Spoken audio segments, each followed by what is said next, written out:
El libro del profeta Ezequiel. Ezequiel fue un sacerdote que había estado viviendo en Jerusalén durante el primer ataque babilonio sobre la ciudad. Y la ciudad fue liberada, pero los babilonios tomaron una primera ola de prisioneros israelitas y los llevaron al exilio, y Ezequiel estaba entre ellos. Así que el libro comienza 5 años después de todo eso, y Ezequiel está sentado al lado de un canal de riego cerca de su campo de refugiados israelitas. Y resulta que es su cumpleaños número 30, año en que hubiera sido instituido como sacerdote en Jerusalén. Y luego, de repente, Ezequiel tiene una visión. Él mira una nube de tormenta que se acerca, y luego, dentro de la nube hay 4 extrañas criaturas que tienen sus alas extendidas y se tocan entre ellas. Y estas criaturas tienen 4 caras cada una, y luego él vio 4 ruedas, una por cada criatura. Y luego vio que las alas de las criaturas estaban soportando una plataforma brillante, y sobre esta plataforma está un trono. Y luego, sentado en ese trono, está una criatura semejante a un humano, brillando y envuelto en fuego. Y de repente, Ezequiel se da cuenta de lo que está viendo. Lo llama como una aparición de la semejanza de la gloria del Señor. Es Dios en su trono, montado sobre su carruaje real. Ahora, la palabra gloria en hebreo es kabod, significa pesado o grande. Los autores bíblicos utilizan esta palabra para describir la apariencia física y la manifestación de la grandeza de Dios cuando aparece en persona. Estas imágenes en la visión son muy similares a lo que sucedió cuando Dios apareció en el monte Sinaí en el libro de Éxodo. Y también es muy similar a las representaciones de la presencia de Dios sobre el arca del pacto. Y eso es de hecho lo más impactante de la visión de Ezequiel. ¿Qué está haciendo la gloria de Dios en Babilonia? Se supone que esté sobre el arca del pacto en el templo en Jerusalén. Así que la primera sección del libro abre para explorar esta pregunta, conforme Ezequiel comienza a acusar a Israel de rebelde. Así que Dios primero habla a Ezequiel desde el trono en el carruaje y lo llama como profeta. Ezequiel debe acusar a Israel por quebrantar de varias maneras el acuerdo de pacto con Dios. Israel ha entregado su lealtad a otros dioses y ha estado adorando ídolos, y todo esto ha llevado a una rampante violencia e injusticia social. Así que, como resultado, Dios envía a Ezequiel para advertirle al pueblo.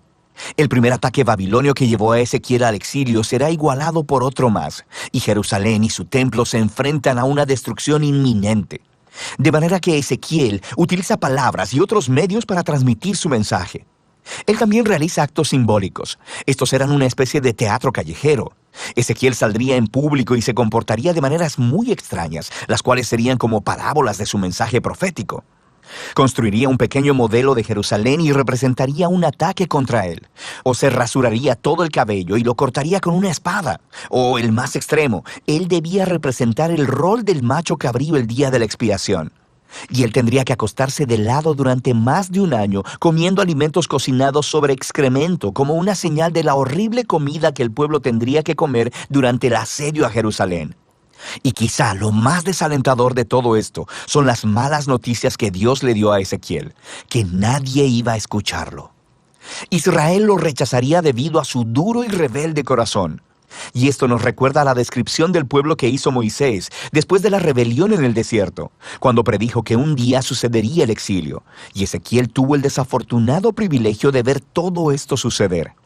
Así que el desanimado Ezequiel comienza a hacer su tarea, y después de más o menos un año, tiene otra visión. Esta vez es acerca del templo. Él se adentra en un tour virtual del templo y mira lo que está pasando ahí en su ausencia, y no es nada bueno. En el atrio exterior, al frente del templo, él mira una enorme estatua inmóvil. Y luego él mira a los ancianos de Israel adorando a otros dioses, tanto dentro como fuera del templo. Y luego mira a las mujeres de Israel adorando a un dios babilonio llamado Tamuz. Y la visión termina con el glorioso carruaje del trono de Dios alejándose del templo. Se está yendo en dirección al este, hacia Babilonia. Así que en el capítulo 11 vemos por qué y cómo la gloria de Dios se apareció a Ezequiel ahí en Babilonia. La idolatría de Israel y su quebrantamiento del pacto se ha vuelto tan obvio y ofensivo que Dios ha abandonado su templo. Lo han apartado y Él lo entrega para destrucción. Pero Dios no ha abandonado a su pueblo, más bien se fue al exilio con ellos.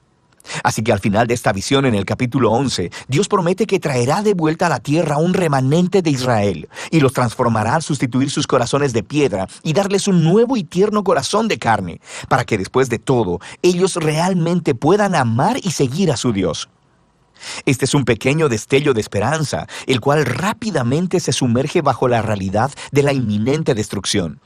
Pero el capítulo 11 es una transición clave y nos ayuda a entender cómo ha sido diseñado el resto del libro.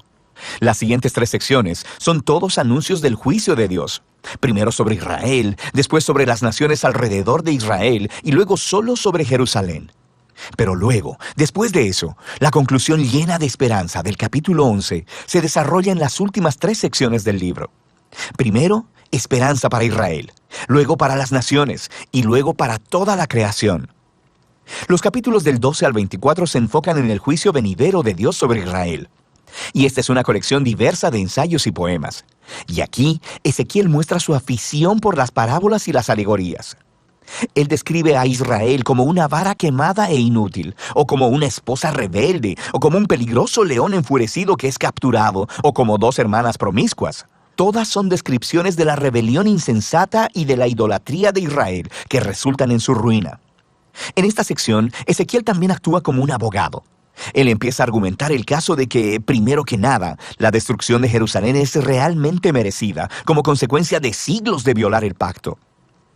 Y que incluso, si las personas más justas del mundo, como Noé, o Daniel, o Job, estuvieran vivas y orando para que Dios librara a Israel, Dios no aceptaría sus oraciones. Es demasiado tarde. La bondad de Dios, de hecho, demanda que Él aplique su justicia sobre esta generación de Israel. El exilio se ha vuelto inevitable. Han alcanzado el punto de no retorno. Después de esto, Ezequiel se enfoca primero en las naciones inmediatamente alrededor de Israel, y luego en los 2 estados más poderosos en la región, Egipto y Tiro. Israel se ha aliado con estas naciones y ha adoptado a sus dioses y sus ídolos. Así que Dios acusa a los reyes de Tiro y Egipto de la arrogancia de considerarse a sí mismos como dioses que pueden definir el bien y el mal en sus propios términos.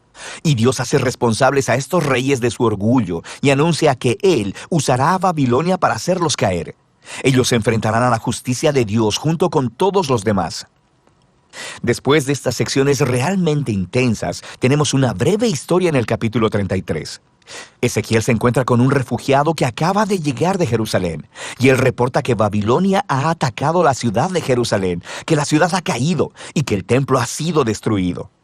Las sombrías advertencias de Ezequiel se han vuelto una realidad, pero recuerda el final del capítulo 11, ese no es el fin de la historia. Así que el resto del libro está diseñado para explorar la visión de esperanza de Ezequiel, primero para Israel, luego para las naciones y luego para toda la creación.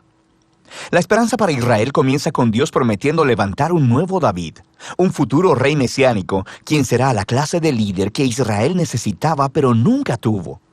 Y este nuevo Israel, que estará bajo el gobierno del rey mesiánico, será un pueblo transformado.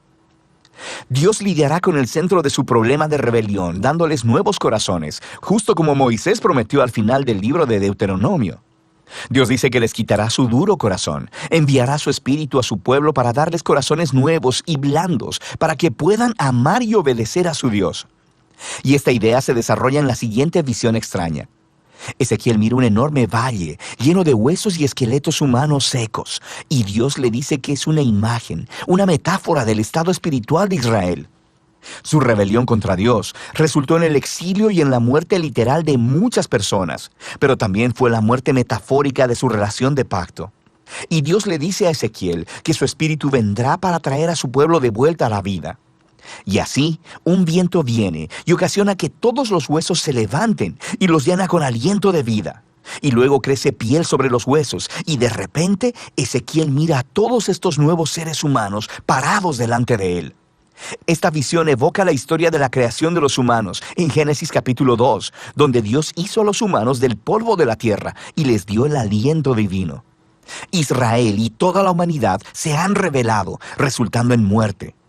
Así que la única esperanza es que Dios haga un nuevo acto de creación y renueve a los seres humanos de manera que ellos puedan vivir verdaderamente en una relación de amor con Dios y con los demás. Después de que Dios lidie con la maldad que está en los corazones de su propio pueblo, algunas preguntas todavía quedan sin resolver. Por ejemplo, ¿qué hay de la maldad que todavía sigue rampante entre las naciones?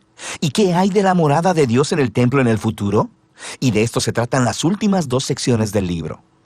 Así que primero tenemos los capítulos 38 y 39, y ellos prometen la victoria final de Dios sobre la maldad entre las naciones, lo que se personifica con un gobernante llamado Gog de la tierra de Magog. Este nombre se deriva de una genealogía de reinos y tierras antiguas de Génesis capítulo 10, y se refiere a las naciones poderosas del pasado distante. Así que Ezequiel toma este nombre bíblico antiguo como una imagen de todos y cada uno de los reinos violentos. Entonces descubrimos que Gog hizo alianza con 7 naciones que vienen de las 4 direcciones de la brújula, lo que es una imagen clara que representa todas las naciones. Y esto también nos ayuda a entender por qué Ezequiel describe a Gog con imágenes que utilizó anteriormente en el libro para describir al rey de Tiro y al faraón, rey de Egipto. Para Ezequiel, Gog es una amalgama de los peores y más violentos pueblos en la Biblia. Gog es el arquetipo de la rebelión humana contra Dios. La historia básica en estos capítulos es que Gog se resiste al plan de Dios de restaurar a su pueblo. Y así, al igual que Faraón en la historia del Éxodo, Gog viene a destruir al pueblo. Pero Dios desata su justicia sobre Gog en una ráfaga de escenas que no tienen mucho sentido literal si las lees en secuencia. Porque primero, Gog y sus ejércitos son consumidos por un terremoto, pero luego son consumidos por el fuego en 2 ocasiones distintas. Y luego, después de eso, Dios viene y ataca a Gog y a su ejército en los campos donde yacen enterrados durante meses. Es claro que estas escenas están llenas de símbolos e imágenes. Ezequiel ha utilizado todo su arsenal poético para describir cómo Dios está finalmente determinado a derrotar la maldad humana que ha arruinado su mundo. Y esto para que Él prepare el camino para una nueva creación. Y una vez que se ha lidiado con la maldad entre las naciones, la última sección del libro describe cómo la presencia de Dios regresará un día a su pueblo y a su templo, trayendo una restauración cósmica. Así que Ezequiel primero tiene una larga y elaborada visión sobre un nuevo templo y una nueva ciudad. Se le da un guía turístico celestial, quien le muestra el nuevo templo, y es incluso mucho más grande y majestuoso que el templo de Salomón. Hay un nuevo altar, nuevos sacerdotes y un sistema de adoración completamente nuevo.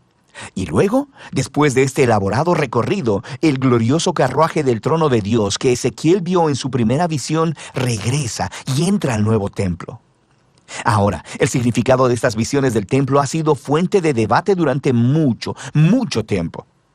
Algunos intérpretes cristianos y judíos creen que esta visión será cumplida algún día de manera literal y que estos capítulos ofrecen los planos literales del nuevo templo que será construido cuando el Mesías regrese y traiga el reino de Dios.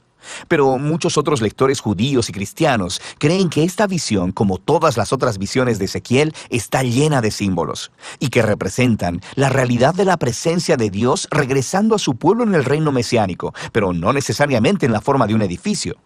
Sea cual sea tu postura, el hecho de que Ezequiel nunca llama a esta ciudad Jerusalén es importante, y los capítulos 47 y 48 nos muestran el porqué. Ezequiel mira este pequeño arroyo saliendo del umbral y de las escaleras del templo, y rápidamente se convierte en un río rugiente que fluye del templo y la ciudad hacia el desierto, hacia uno de los lugares más desolados del planeta Tierra, el Valle del Mar Muerto. Y luego ese río deja atrás un rastro de árboles y vida, y el Mar Muerto es transformado en un mar de vida que está lleno de plantas y animales. Todas estas imágenes vienen del jardín del Edén en Génesis capítulo 1 y 2, y podemos ver el alcance cósmico que en realidad tiene la visión de Ezequiel. El plan de Dios siempre ha sido restaurar a toda la humanidad y a toda la creación de vuelta a su presencia dadora de vida. Y así, el libro termina con el nombre de esta ciudad jardín. El Señor está allí. Y así terminan las visiones de Ezequiel, llenas de esperanza de un nuevo futuro. Nuevos humanos viviendo en un nuevo mundo que es animado por el Espíritu de Dios dador de vida. Es un mundo impregnado del amor y la justicia de Dios. Y de eso trata el libro de Ezequiel.